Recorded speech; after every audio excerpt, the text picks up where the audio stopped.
All right, hey, it's Nicholas Segura. I'm here at the NCLR conference, and I'm here with Stephanie Benya, who just performed and sang at the luncheon. And I wanted to talk with her just for a little bit because I wanted to ask her about getting into voiceover. You've been doing the announcing at NCLR for 13 years. 13 years. My 13th And you're going to be coming year. to Kansas City next year. That's my plan. Excellent. My plan. Tell us about how you got into it and what made you get into speaking at events. Sure. Well, I actually started as a volunteer, and so it pays to volunteer. Anytime that you have an opportunity to volunteer, you never know when it could lead to just a relationship that could lead to work or a personal relationship of some kind. So volunteer, that's my first word of advice. And so yeah, I just came to NCLR as a volunteer. I was helping stuff bags in the Miami Convention Center, and this was, of course, 13 years ago. So not everybody had music on their phones, and we were super hot because the power had gone out, and so we were just trying to make time pass, get our work done, and we were just kind of talking, does anybody have a radio, whatever. So the volunteer coordinator remembered that on my application I was a singer, and she said, hey, sing something for us. And so just to sort of like, okay, yeah, let's pass the time, I said, sure, I'll sing a song, and she asked me to sing the national anthem, and I closed my eyes because it was literally that hot that, sweat was like coming into my face.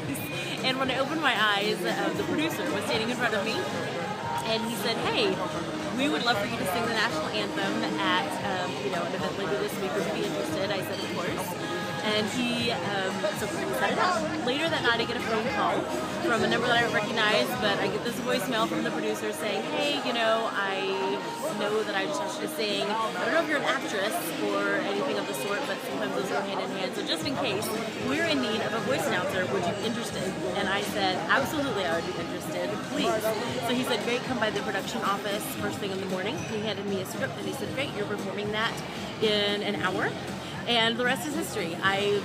Here during conference, we have multiple meal functions and evening activities, town halls, all kinds of events, and so I announce those, and then of course I still get an opportunity to sing the national anthem, which I love, of course. Yeah, and just now, you just sang the national anthem. I'm going to send you that file, and you can post that up later on. Yeah. But in terms of voiceover work, what kind of advice would you give for someone who's considering, or not even thought of voiceover?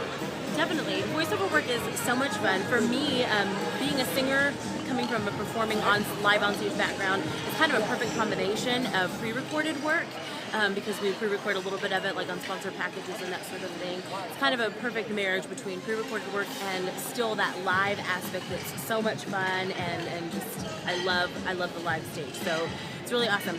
So again, it's a relationship, industry, of course, and so that producer invited me to come and be a part of other award shows. I have voice announced for the Hispanic Heritage Awards and other award shows, of course, and then I've just stayed on with NCLR over the years, and it's been my pleasure. Well, look for Stephanie next year in Kansas City. She'll be performing there, and hopefully some other places around the nation as well. Definitely. And if you're on Netflix, I currently have a film on Netflix that's called Crazy Enough. I play the crazy Latina, so please check it out. It's a hilarious movie with Chrissy Tan. All right, thanks a lot. Thank you.